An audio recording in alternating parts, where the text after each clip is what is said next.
Adventures is Sparkle, Adventures is Sparkle. So welcome back to Adventure with Sparkle. Today we're gonna take a tour to the Indo River. Roy is my name. Well, I must say to you that the Indian River is the only river on the island that's below the level of the sea. Therefore, the water is brackish for 1 mile, but the river itself is 7 miles long. We go 1 mile by boat. It's called Indian River because of the Caribbeans. That's where they used to dwell and trade with the European captains in the Principal Bay.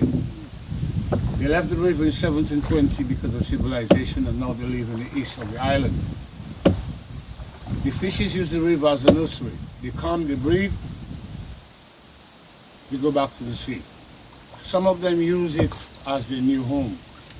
There is also a tidal change. The tide drops about 2.5 feet in difference, but never affect the top. There's about 400,000 gallons of water that flows to the ocean every day from this river. In the high rainy season, it rises up to 500,000 to 600,000 gallons.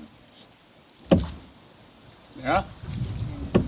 And the reason why it's not so clear is because there is swamps on the right side of it, and there's drains, and there are 6 other rivers that joins with it, and the bed of the river for 1 mile is muddy. So whenever there's like flash floods, a lot of rainfall, you find Indian River will change its color very quickly. Now the deepest part of the river is 3 meters deep, which is 9 feet, that's 1.5 fathoms, but that's higher up. Yeah? Rise up to 500,000 to 600,000 gallons of water. You can see there's a bird. What's the bird on the water? A bird. It's a water hen.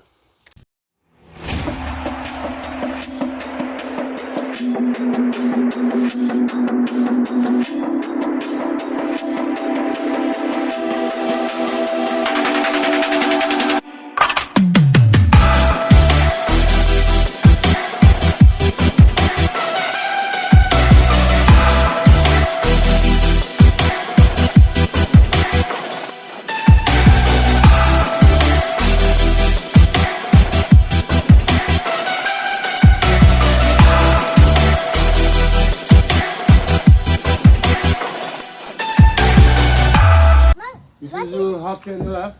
Mommy, what's in that house? This house was part of the Pirates of the Caribbean in 2005. Someone inside there? No, So how come you know? it was the house of the voodoo woman in the film they call Calypso. I want to check it She was out. the voodoo witch. I want to check it out. What's inside there? Nothing? What do you want to do? Nothing. You want to go have a photo? You want to go in there? No, go in there. No? But nothing's wrong there.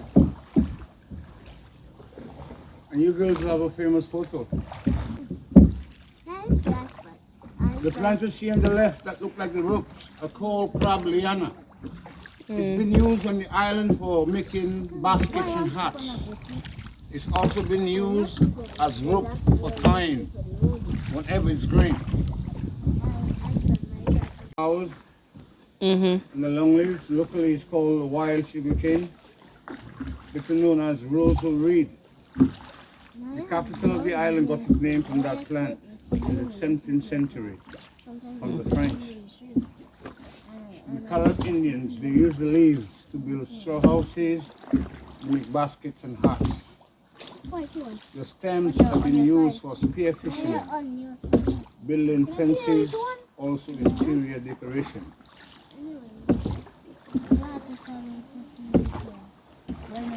Kind of joined together to give you like a cooler feeling in this part of the river.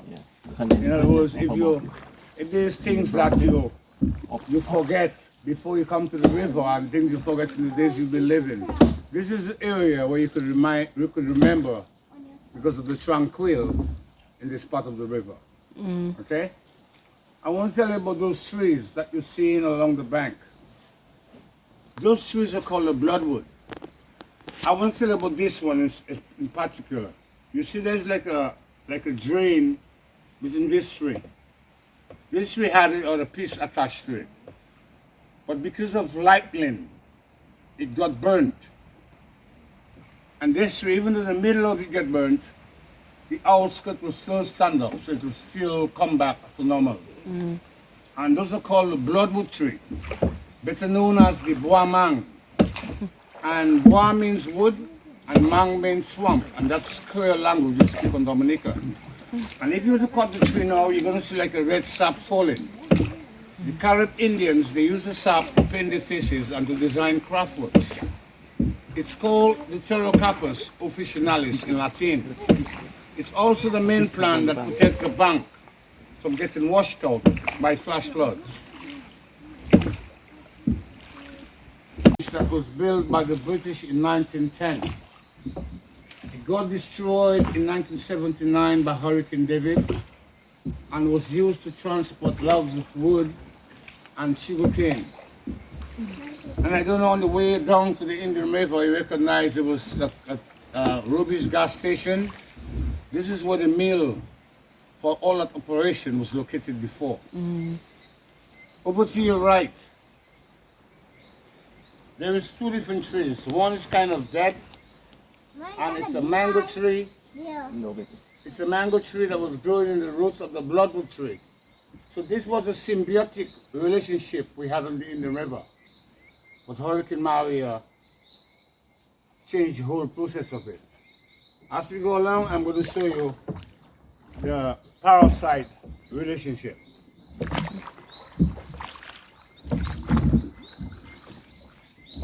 Fancy botrytis roots? All those are the same trees that I explained. The bloodwood, better known as the bois mang. And some of the roots, incredible roots that you see, those trees are the age of 300 and 400 years old.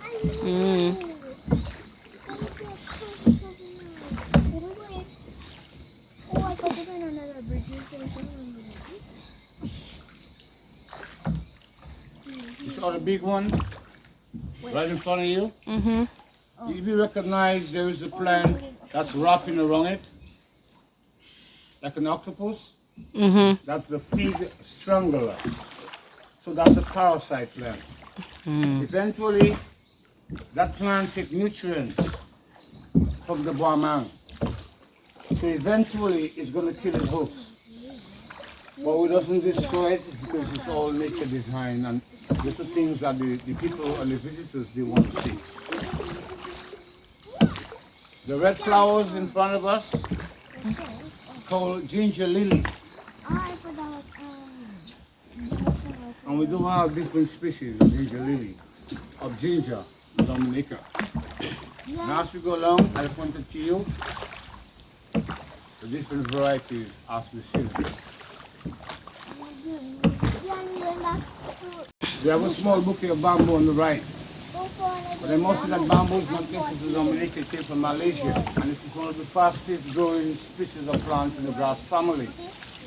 Flowers once its life, after it dies and being used for crafts, furniture, etc. on this island. Bush bar. So guys, that's what we'll normally end this part of the tour.